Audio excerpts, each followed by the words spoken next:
Mixer চলবে না বাজার ভাইজান মুসলমানে করম মুরব্বিয়ান আওয়াজ যতক্ষণ পর্যন্ত আপনি নিজে নিজে চিন্তা না করবেন আহারে আল্লাহ সব দেখতেছেন সব বুঝতেছেন।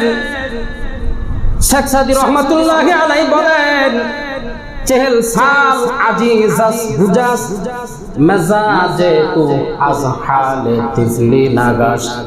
40 বছর পর্যন্ত হায়াত কেটে গেল, এখন পর্যন্ত মুসলমানের কোনো পরিবর্তন নাই।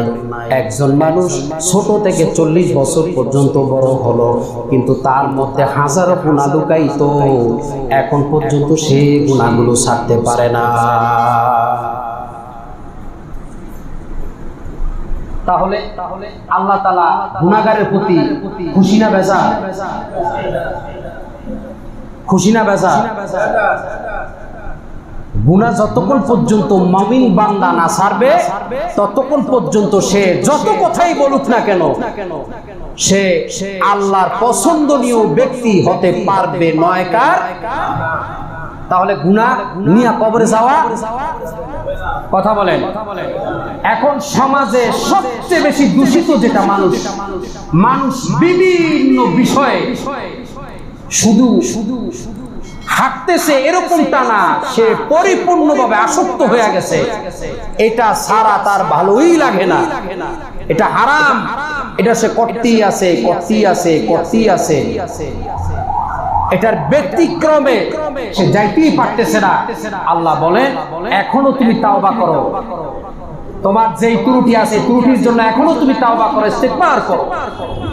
তাহলে আমি আল্লাহ তোমাকে ঘোষণা দিলাম আজকের পর থেকে জেনায় যাও না, ব্যভিচারে যাও না, আজকের পর থেকে মিথ্যায় আর যাও না,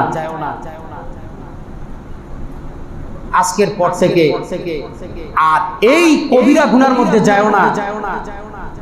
যদি তুমি তাওবা করো, ইস্তেগফার করো, আমি আল্লাহ ঘোষণা দিলাম এখনো সময় আছে, নিজেকে শেষ করে দিও না, নিজেকে ধ্বংস করো না, নিজেকে আযাবে গজবে নিপতিত করো না, জাহান্নামের আগুনে নিজেকে নিপতিত করো না। আমি আল্লাহ তোমার উপরে আমি আল্লাহ তোমার উপরে রাগান্বিত হয়ে গেছি। তুমি হাঁটতেছো, চলতেছো, যা করতেছো, আমি তোমাকে কিছুই বলতেছি না, আমি কিন্তু অনেক রাগ তোমার প্রতি। তুমি যা করতেছো এটার উপরে আমি মূলেও খুশি না। তুমি এখনো তাওবা করে ইস্তেগফার করো। তুমি তো ঈমানদার দাবি করতেছো, তোমার ঈমান নাই, তোমার আমল শেষ।